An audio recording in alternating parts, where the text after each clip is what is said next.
Yes, good morning students. अपन अपने last video के अंदर अपने जो सिलेबस की लास्ट पोइम है उसकी मेन जो समरी थी, मेन जो थीम होती है उसके बारे में डिस्कस कर चुके हैं कि what is the main attitude, what is the main focus, what is the main point of this poem according to the poet. इस पोइट के अकॉर्डिंग इस पोइम का मेन पॉइंट कौन सा है, मेन फोकस किस पॉइंट को लेके किया है। तो for your kind information I would like to say among of you, मैं आपको ये बात बताना चाहूँगा कि किस तरीके से पोइट ह्यूमन बींग्स हैं उनको एक मैसेज कन्वे करते हुए उनके मन में एनिमल्स को लेके, ये सारी बात अपन अपने लास्ट वीडियो के समरी और थीम के अंदर पढ़ चुके हैं कि किस तरीके से पोइट इस पोइम को मीडिएटर बनाते हुए उसके जितने भी लिसनर या ऑडियंस है उनके बीच में एक मैसेज कन्वे कर रहा है कि जितने भी एनिमल्स हैं उनको लेके कैसे आप सेंसिटिव रह सकते हैं, कैसे आप पॉजिटिव अप्रोच रखें, कैसे आप सिंपैथेटिकल एटीट्यूड उनके साथ में रखें। किसी भी टाइप की ऐसी कोई एक्टिविटी नहीं हो जो उन एनिमल्स की लाइफ में हार्मफुल, उन एनिमल्स की लाइफ के लिए हार्मफुल हो सके या उन एनिमल्स की लाइफ में प्रॉब्लम क्रिएट कर सके। उसी के लिए इस पोइम का जो पोइट है उस पोइट ने इस पोइम के थ्रू अपने को जो मैसेज कन्वे किया है, आज उसी बात को एक एक लाइन से अपन वर्ड टू वर्ड इसको समझने की पूरी कोशिश करेंगे। Because dear students, board exam के अंदर अगर पुराने पैटर्न की अपन बात करें जो कि अब तक के बोर्ड पेपर में आ चुके हैं, मैं पहले आपको सिलेबस के अंदर भी इस चीज का डिस्कस कर चुका हूं कि बोर्ड के एग्जाम के अंदर पर्टिकुलर एक स्टेंजा भी आएगा। स्टेंजा के अंदर से 2 क्वेश्चन पूछे जाएंगे, उन क्वेश्चंस का आंसर आपको देना पड़ेगा। तो वो स्टेंजा भी टोटल 4 मार्क्स को कैरी करता है। तो एक एक लाइन अपने पोइम की, एक एक वर्ड जो होता है बड़ा इंपॉर्टेंट होता है। बिकॉज कई बार क्या होता है कि क्वेश्चन इस टाइप से पूछा जाता है कि उसको लैंग्वेज बना के जब अपने को लिखना होता है तो अपने सामने बहुत बड़ी प्रॉब्लम आती है। उस कंडीशन में अगर उस पोइम की मेन थीम, मेन समरी या एक एक वर्ड या एक एक लाइन अगर अपने अच्छे से पढ़ी हुई है तो उन स्टेंजा के क्वेश्चन के आंसर देने में किसी भी टाइप की अपने को प्रॉब्लम नहीं आती है। तो आज अपन देखते हैं द स्नेयर यानी जाल के बारे में। अपन ने पोइम को पढ़ा था किस तरीके से जाल को टारगेट करते हुए पर्टिकुलर पोइट की एक इमेजिनरी है, एक इमेजिन करते हुए किस टाइप से इंडिविजुअल वो फीलिंग रखता है, इंडिविजुअल उसके अंदर किस टाइप के इमोशन क्रिएट होते हैं जब उसके सामने इस टाइप का एक सीन क्रिएट हो जाता है। उसी बात को लेके पोइट यहाँ पे बताता है कि I hear a sudden cry of pain, there is a rabbit in a snare, now I hear the cry again but I can not tell from where. अब ये अपने इस पोइम का पहला स्टेंजा है। इस स्टेंजा के अंदर आई जितनी बार भी यूज हो रहा है, आई जो प्रोनाउन अपन काम में ले रहे हैं या पोइम में जो काम में लिया गया है वो पर्टिकुलर पोइट के लिए काम में लिया गया। आपको ध्यान रखना है जब भी आप उसको रीड करो तो आई यानी पोइट कह रहा है कि आई हियर, मैंने सुनी, और सडन यानी अचानक, क्राई यानी आवाज, ऑफ यानी काके की, पेन यानी दर्द। पोइट कह रहा है कि मैंने अचानक दर्द भरी आवाज को सुना, या अपन कह सकते हैं कि अचानक मेरे कानों में एक पेन से फुल ऑफ पेन यानी दर्द से भरी हुई जो क्राई यानी अपन कह सकते हैं चीख जो थी, अपन चिल्लाने की जो आवाज थी जो कि दर्द से भरी हुई थी, अचानक पोइट के कानों में सुनाई देती है। पोइट उसको सुनता है। This is the first line of this stanza of this poem. ये इस पोइम की फर्स्ट लाइन है कि व्हाट वाज द सिचुएशन, क्या सिचुएशन रही होगी जब पोइट ने अचानक एक जो पेनफुल जो क्राई थी, दर्दनाक जो चीख थी, दर्दनाक जो आवाज थी वो सुनता है। उसके बाद क्या होता, देयर इज ए यानी एक, रैबिट बता चुका हूं, रैबिट पर्टिकुलर एक रैबिट को टारगेट करते हुए कहा गया है। इन अ स्नेयर, स्नेयर का अपन पहले पढ़ चुके हैं नेन। अब पोइट जब वो आवाज सुनता है at that time he thought, वो सोचता है, उसने सोचा क्या, देयर इज अ रैबिट, एक रैबिट है इन अ स्नेयर, किसके अंदर, जाल के अंदर। ये पोइट की इमेजिनरी है, इमेजिनेशन है, किस टाइप से आवाज को सुनने के बाद में उसके मन में किस किस टाइप के आइडियाज आते हैं, किस किस टाइप के इमोशन आते हैं, उन चीज को लेके यहाँ पे डिस्कस किया गया है। और इसी को टारगेट करते हुए, इसी रैबिट की सिचुएशन को मीडिएटर बनाते हुए लास्ट में उसने जो मैसेज कन्वे किया वो मैं पहले आपको बता चुका हूं कि किस तरीके से आप सेंसिटिव रह सकते हो, सिंपैथी रख सकते हो, पॉजिटिव रह सकते हो। तो पोइट कहता I hear a sudden cry of pain, अचानक मैंने दर्द भरी आवाज को सुना। देयर इज ए रैबिट, एक रैबिट था, एक रैबिट है इन अ स्नेयर, किसके अंदर, जाल के अंदर। उसने सुना कि एक जाल के अंदर रैबिट फंसा हुआ है, वो ऐसा सोचता है। नाउ, नाउ यानी अब, आई यानी पोइट खुद, हियर यानी सुनना या सुनी, the cry again, the cry यानी उसी आवाज को, उसी चीख को, वो जो पुरानी जो आवाज उसको सुनाई दे रही थी उसी आवाज को वापस वो अगेन यानी वापस अपन कह सकते हैं। पोइट कहता है I hear a sudden cry of pain, there is a rabbit in a snare, और वह कह रहा है नाउ आई हियर, अब वापस मैं सुनता हूं, द क्राई उसी आवाज को, अगेन यानी वापस, अब मैं वापस उसी आवाज को सुनता हूं। पोइट ऐसा कहता है, सोचता है किसके बारे में, रैबिट के बारे में। तो my mean to say is that poet is listening, poet सुन रहा है अगेन एंड अगेन, वापस उसी को पेनफुल क्राई को, उसी दर्द भरी आवाज को वापस वो सुनता है अगेन एंड अगेन। उसके कानों में एक टाइप की, अलग टाइप की एक आवाज जो सुनाई दे रही है, वो किसकी थी, रैबिट की आवाज थी। यानी रैबिट बहुत बड़ी प्रॉब्लम में फंसा हुआ था। उस आप रैबिट की वॉइस को सुनकर, उसकी क्राई को सुनकर, पोइट की जो इमेजिनरी है, पोइट की जो इमेजिनेशन, आगे देखते हैं। बट, किंतु, बट लगा हुआ सेंटेंस में, आई यानी पोइट खुद, कैन नॉट यानी नहीं सकता, टेल यानी बताना, फ्रॉम यानी से, वेयर यानी कहां।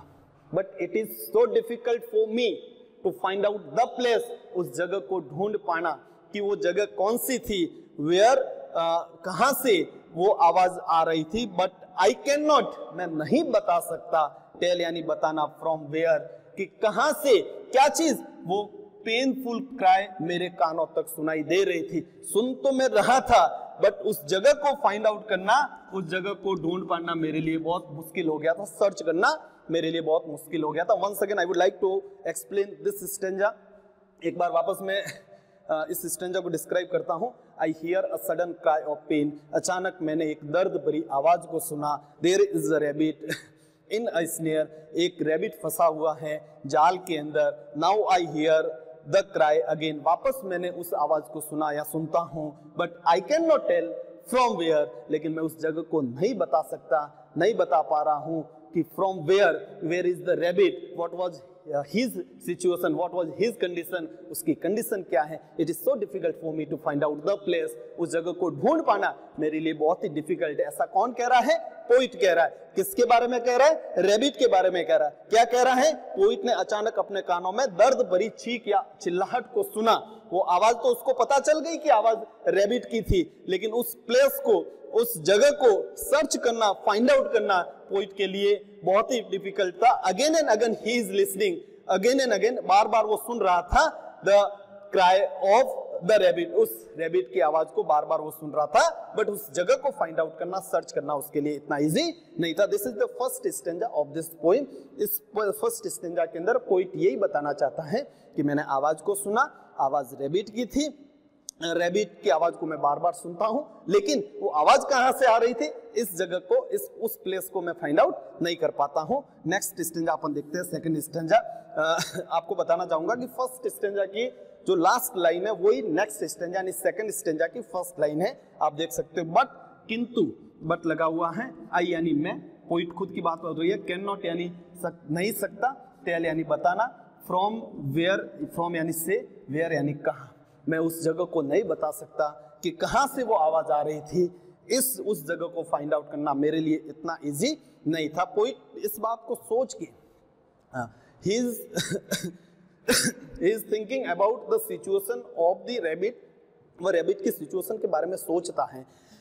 he is thinking about the condition of the rabbit, but मैं आपको पहले बता चुका हूँ, so difficult for himself to find out the place where is the rabbit, उस जगह को ढूंढ पाना कि रैबिट कहाँ पे है बहुत डिफिकल्ट हो गया था। किसके लिए, उस पोइट के लिए, कि मैं उस जगह, अगर उस जगह को फाइंड आउट कर लेता तो कोई प्रॉब्लम ही नहीं थी, मैं उसको फ्री कर देता, उसकी जो पेनफुल जो क्राई थी वो बंद हो जाती। लेकिन पोइट की सिचुएशन क्या है, पोइट के मन में सिंपैथी क्यों क्रिएट हो रही है, क्योंकि वो जो क्राई ऑफ पेन, दर्द भरी जो चीख थी, चिल्लाहट थी, वो बड़ी उसको दुख दे रही थी उस पोइट को। आगे देखते, but I can not tell from where, मैं उस जगह को नहीं बता सकता कहां से आवाज आ रही थी।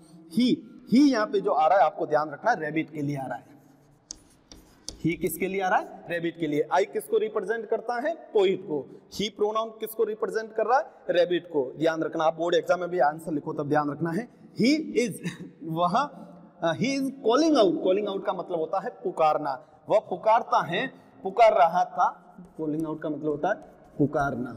वह जोर से चिल्ला रहा था, पुकार रहा था फॉर एड। एड का मतलब फॉर यानी के लिए, और एड का मतलब होता है, आपको ध्यान रखना, एड का मतलब होता है हेल्प। किसके लिए वो पुकार रहा था? जोर से हेल्प करने के लिए। ही is calling out for help. वो मदद के लिए जोर से पुकार रहा था। वह चाहता था कि उसकी कोई हेल्प करे। कौन? रैबिट चाहता था। कौन कह रहा? पोइट कह रहा था। कौन पुकार रहा था? रैबिट बुला रहा था। किसके लिए बुला रहा था? तो हेल्प करने के लिए, कि मैं यहाँ पे जो प्रॉब्लम के अंदर फंसा हुआ हूँ, यहाँ से मुझे फ्री कर दे, ऐसी उसकी डिजायर थी, ऐसा उसका मन था। लेकिन पोइट की सिचुएशन क्या थी? उस जगह को फाइंड आउट करना उसके लिए बड़ा टफ हो गया था। सो दैट किसी भी टाइप की हेल्प करना पोइट के द्वारा उस रैबिट के लिए पॉसिबल नहीं था, बिकॉज जगह ही अननोन थी। जिस जगह, जिस प्लेस पे वो जो कैच हो रखा था नेट के अंदर, उस प्लेस को फाइंड आउट करना पोइट के लिए इजी टास्क नहीं था। अब पोइट जब उस जगह को फाइंड आउट नहीं कर पा रहा था, सर्च नहीं कर पा रहा था, तो वो कितना ही कॉल करे, कितना ही पुकारना, कितना ही जोर से पुकारे, उसका कोई मतलब नहीं था। पोइट उसकी आवाज सुनकर ऐसा इमेजिन करता है, he is calling out for aid. अपन कह सकते हैं कि वह जोर से किसके लिए पुकार रहा है? अपन कह सकते हैं कि हेल्प करने के लिए पुकार रहा है, मदद करने के लिए पुकार रहा है। अपन ये कह सकते हैं crying on the frightened air. अब आपको ध्यान रखना, क्राइंग ऑन यानी चिल्लाहट, यानी वो जोर से जो चीख रहा था, चिल्ला रहा था, the frightened air. Frightened air का मतलब होता है, फ्राइटेंड का अपन लिख सकते हैं फियरफुल, फुल ऑफ फियर। और एयर का अपन यहाँ पे लिख सकते हैं एटमॉस्फेयर। तो अपन कह सकते हैं क्राइंग ऑन यानी उसकी चीख को सुनकर, आवाज को सुनकर जो एटमॉस्फेयर था, आसपास का जो वातावरण था, वो बिल्कुल कैसा हो गया था? Frightened air. वो जो वातावरण था वो फुल ऑफ फियर यानी डरावना माहौल बन गया था। बाकी जितने भी एनिमल्स थी, दूसरी जितनी भी वस्तु थी, उन सबके मन में भी एक क्या बैठ गया था? डर बैठ गया था। इट मींस, इसका क्या मतलब हुआ? उसकी जो चीख की जो आवाज थी, पेनफुल जो क्राई थी, दर्द भरी जो आवाज थी, वो कितनी भयानक होगी, कितनी डरावनी होगी कि बाकी के मन में भी एक डर बैठ गया था। Crying on the frightened air. ध्यान रखना है, मैंने आपको समरी के अंदर भी बताया था, ये जो फ्राइटेंड एयर है, ये आपके बोर्ड एग्जाम में फ्रेज को एक्सप्लेन करने का क्वेश्चन पूछा जा सकता है।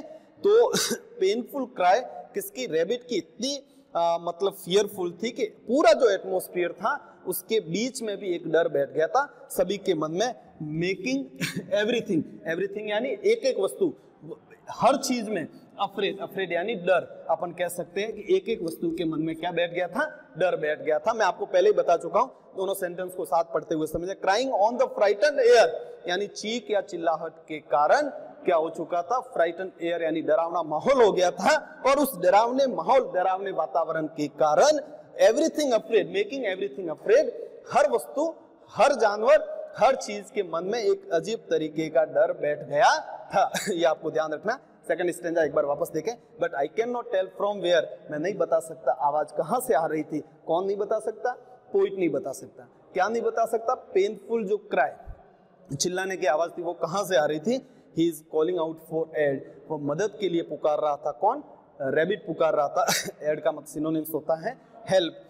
Crying on the frightened air, और उसकी चीख के कारण एक फियरफुल, डरावना एटमॉस्फेयर बन गया था। फ्राइटेंड एयर यानी डरावना एटमॉस्फेयर। ये अपन कह सकते हैं। मेकिंग एवरीथिंग अफ्रेड, और हर वस्तु के मन में एक, उसकी चीख इतनी खतरनाक थी, उसकी चिल्लाहट इतनी खतरनाक थी कि हर वस्तु के मन में एक अजीब तरीके का डर बैठ गया था। डरावने माहौल के कारण हर जानवर के मन में, हर वस्तु के मन में एक अलग टाइप का डर बैठ गया था। ये अपन कह सकते हैं। दिस इज इस टाइप से, ये this is the first stanza of this poem and this is the second stanza of this poem. ये इस पोएम के फर्स्ट और सेकंड स्टेंजा थे। ये इसके एक एक वर्ड का अपन आज ट्रांसलेशन पढ़ा है। आपको ध्यान रखना, बोर्ड एग्जाम में इस टाइप के क्वेश्चन भी आ सकते हैं। फ्राइटेंड एयर का क्या मतलब होता है? पोइट क्यों हेल्प नहीं कर पा रहा था? बहुत सारे इसके क्वेश्चंस भी बनते हैं। नेक्स्ट वीडियो के अंदर अपन इससे बचे हुए जो रिमेनिंग स्टेंजाज हैं उनके बारे में डिस्कस करेंगे। So thank you very much.